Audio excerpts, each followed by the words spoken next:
दोनों सेनाएं इकट्ठी हुई और वहां पर यह युद्ध हुआ जिसका मैं वर्णन कर रहा हूं। वर्णन कौन कर रहे हैं? वर्णन कर रहे हैं संजय। संजय दूरदृष्टि वाले हैं। संजय सत्य के प्रतीक हैं। संजय निष्पक्षता के प्रतीक हैं। संजय पारदर्शिता के प्रतीक हैं, क्योंकि वो मीडिया कर्मी के रूप में है यहाँ पर, और मीडिया कर्मी को ऐसा ही होना चाहिए। आज मीडिया कर्मी भी इस गीता से संदेश ले सकते हैं कि उनको अपना धर्म कैसे निर्वहन करना चाहिए। अगर संजय चाहते तो 100 पुत्रों की और उनकी भी सेना आगे उनके साथ हो सकते थे। अगर वो महसूस करते थे कि कृष्ण जिनके साथ हैं, जीत तो उन्हीं की होगी, तो उनके साथ हो सकते थे।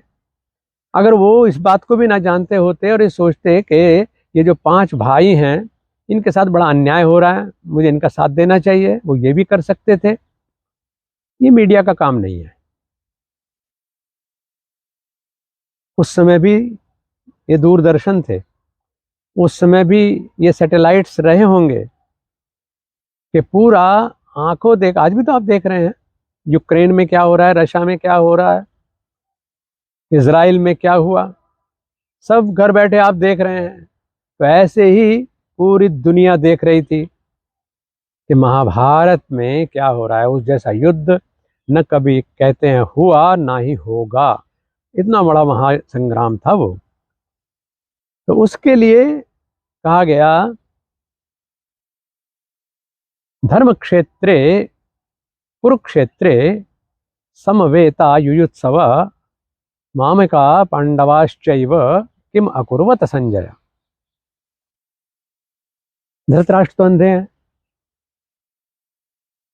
अब वो अंधे भी बहुत तरह के होते हैं। अंधे वो भी हैं जिनके आंख होते हुए भी दिखाई नहीं देता, क्योंकि चश्मा जो चढ़ा लिया वही दिखाई देगा, सत्य को नहीं देखेंगे। अंधे वो भी हैं जो नेत्रों से तो अंधे हैं, लेकिन वो प्रज्ञा चक्षु हैं, सूर्य की तरह से और गुरु विरजानंद की तरह से। सूरदास जी को तो जो आंख वाले को दिखता है वो उससे भी ज्यादा उनको कहीं दिखता है। आंख वाले तो देख भी नहीं पाते उसको। विरजानंद जी ने भी जन्मांध होते हुए चारों वेदों का, सारे दर्शनों का जितना गहरा अध्ययन, मंथन, चिंतन, समीक्षा की, उतना कोई आंख वाला भी नहीं कर सकता। आज भी हमारे यहाँ राम भद्राचार्य जी जैसे ये चर्म नेत्रों से जो ज्योति दिखाई देती है वो उनके पास नहीं है, लेकिन उन्हें सारा कुछ साफ साफ दिखाई देता है, बहुत अच्छा दिखाई देता है। तो ये युधिष्ठिर हैं या उनके भाई हैं पांचों पांडव। पहले अध्याय में शुरू में ही उनका जिक्र नहीं है। पहले अध्याय में शुरू में उन्होंने सिर्फ युद्ध भूमि का उल्लेख किया। युद्ध भूमि में जो सेनाएं सज्जित हो गई उनका उल्लेख किया। और ये भी कार्य हालांकि संजय को किसी और ने नॉमिनेट नहीं किया था, कृष्ण ने नॉमिनेट नहीं किया था इस कार्य के लिए। संजय निष्पक्ष थे और उनको आमंत्रित किया। ऐसे धर्मवित संजय को आमंत्रित किया स्वयं धृतराष्ट्र ने। और धृतराष्ट्र अपने आप में एक पूरी व्याख्या है। कौन है धृतराष्ट्र? और धृतराष्ट्र भी वो जो अंधा है, उसके पास बल की कमी नहीं है। कई हाथियों का बल उस व्यक्ति के अंदर था, घोर पराक्रमी। और आपने देखा होगा जो उसका नाटकीकरण हुआ, रूपांतरण नाटक के रूप में जो हुए, सीरियल्स के रूप में हुए, कि उनकी तो योजना ये थी कि भीम को एक बार बाजू में किसी तरह ले लूं तो उसको पतासे की तरह फोड़ दूं। लेकिन वहां पर कृष्ण क्योंकि है, धर्म उनके साथ है, तो वो भीम को एक सही समय पर बुद्धि दे देते हैं कि गले तो लग जाओ क्योंकि बुलाया है, लेकिन गले असली रूप में मत लगो। तो धातु का बना हुआ भीम उनके सामने दिया गया और कहा कि हाँ मैं आ गया, आप आगे बढ़िए, आलिंगन कर लीजिए। तो उस धातु के भीम को ही चूर चूर कर दिया उन्होंने। तो उससे पता चला कि कितनी शक्ति उस धृतराष्ट्र में थी, लेकिन उन्होंने शक्ति का प्रयोग किया गया कि उनका नाम धृतराष्ट्र हो गया। धृतराष्ट्र का मतलब जिसने राष्ट्र को कब्जा लिया है, बलपूर्वक उस पर विजय प्राप्त करके या उसको हरण करके, सत्ता का हरण करके उस पर अपना अधिकार जमा लिया है। तो वो धृतराष्ट्र हैं जिन्होंने राष्ट्र को धारण कर लिया है, अपने नियंत्रण में ले लिया है, धृतराष्ट्र हैं। और फिर वो मोह में अंधे भी हो गए।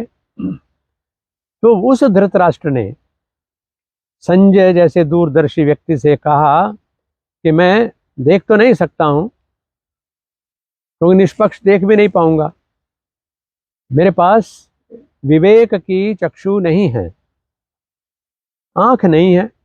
अब उसे हम चर्म नेत्रों से न देख पाने वाली आंख का न होना मान लें, और या फिर विचार सोच की दृष्टि ना हो उसको मान लें। उन्होंने आखिरकार संजय से ये कहा कि संजय, तुम मुझे युद्ध भूमि में क्या हो रहा है उसका पल पल का ब्यौरा दो। यानी एक रूप में हम ये सुस्पष्ट समझ सकते हैं कि संजय की भूमिका अगर जरा सी भी लड़खड़ाई हुई होती तो श्रीमद् भगवद गीता हमारे सामने इस रूप में ना होती, जो इतने हजार साल से, 5,500 साल से दुनिया का मार्गदर्शन कर रही है और जब तक सृष्टि रहेगी तब तक करती रहेगी। तो ये एक व्यक्ति यानी संजय के स्वधर्म निर्वहन का प्रमाण है कि गीता की प्रामाणिकता सर्वविदित है। मैंने कहा कि जो हमारे मीडिया वाले भाई हैं, मतलब वो इससे बहुत बड़ा सबक ले सकते हैं कि हम तो ले ही रहे हैं, आमजन लेगा, योद्धा लेगा, दुखी लेगा, राजा लेगा, प्रजा लेगी, सब लेंगे, गुरु लोग लेंगे। लेकिन पहले ही श्लोक में जो मीडिया के लिए उनकी स्थापना उन्होंने की कि संजय का जो निष्पक्ष कार्य है उसका ही परिणाम आज गीता के रूप में हम सब लोगों के हाथ में है। तो उस धृतराष्ट्र ने, जिसने राष्ट्र को बलपूर्वक धारण किया हुआ है, उसने प्रश्न किया है, और प्रश्न किया है कि धर्म क्षेत्रे कुरुक्षेत्रे समवेता युयुत्सवा मामेका पांडवाश्चैव किम अकुर्वत संजय। जो धर्म क्षेत्र कहा है उसको, और साथ में कुरुक्षेत्र भी कहा है। उस धरती का कुछ और भी नाम हो सकता था, लेकिन कुरुक्षेत्र को ये कह करके स्थापित किया श्रीमद् भगवद गीता ने कि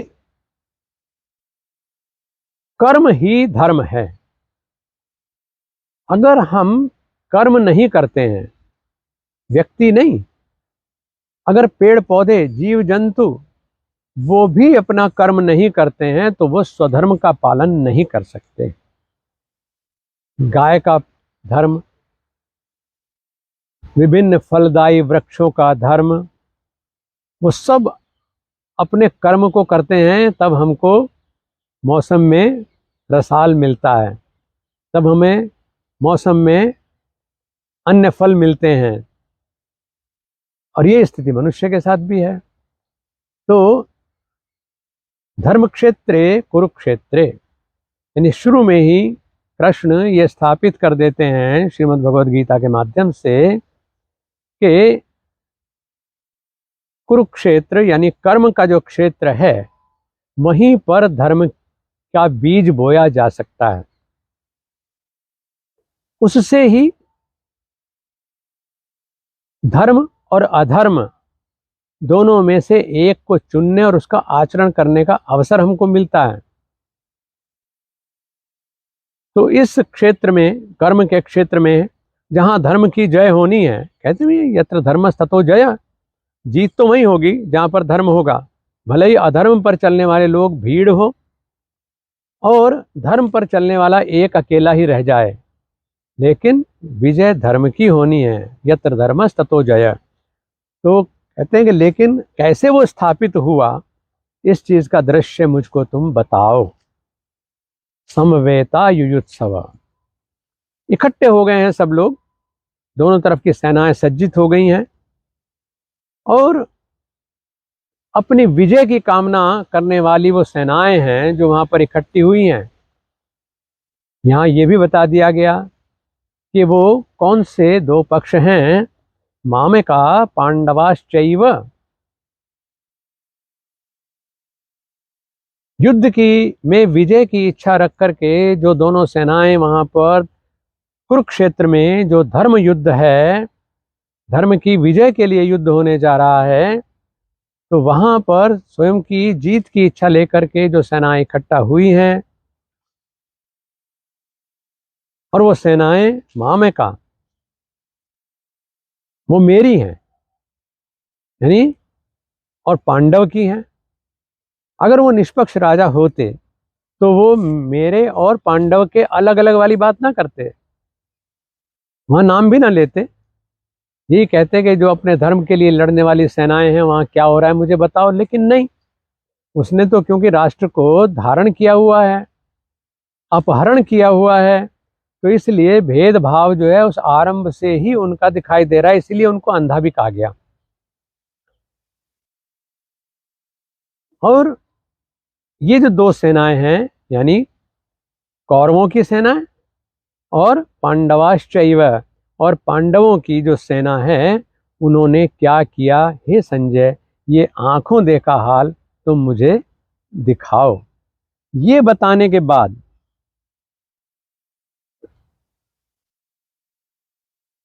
दृष्ट्वा तो पांडवानीकम व्यूढ़म दुर्योधनस्तदा आचार्यम उपसंगम्य राजा वचनम अब्रवीत। क्योंकि राज्य तो धृतराष्ट्र ने अपने बेटे को दे दिया है, तो अगले जो स्थिति है उसमें फिर दुर्योधन आचार्य के पास आकर के क्या बोलते हैं, इसकी चर्चा हम करेंगे। हरिओम।